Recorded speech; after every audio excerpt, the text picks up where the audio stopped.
ঈদ সামনে রেখে বাজারে নতুন টাকার পাশাপাশি এবার এসেছে নতুন নোটও।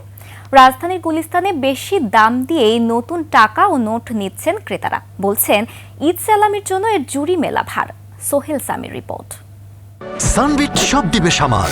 সানবিট ম্যাজিক প্রেস ডিশওয়াশিং এর মাথা ঘোরানো সলিউশন।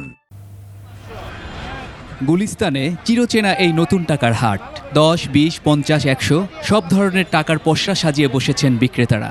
ব্যাংকের লোক এখানে বিক্রি করে কি আমরা তো লাভ করি, একটা বানির কাছে 50 টাকা বা 30 টাকা এরকম লাভ করি। এই ওই শখের লেগে নতুন টাকা দেখানোর লেগে 4-5 পিস মানুষ কিনে নিতে আসে।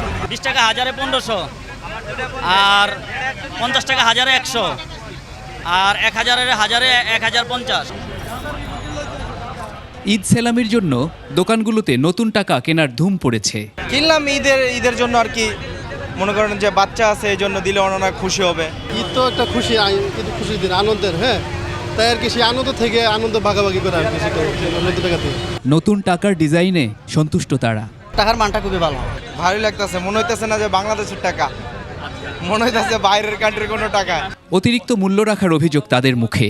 আমি ব্যাংকে ফিজিক্যালি গেছি, ব্যাংকে কোনো টাকাই নাই। তারা বলছে আমাদের ব্যাংকে টাকাই ঢুকে না, অথচ এদের এখানে দেখেন টাকাগুলো সব অ্যাভেলেবেল। 20 টাকাতে নিতেছে 40 টাকা করে, মানে ডবল লাভ নিতেছে। তাহলে এরকম হইলে আমরা টাকা কিভাবে কিনবো?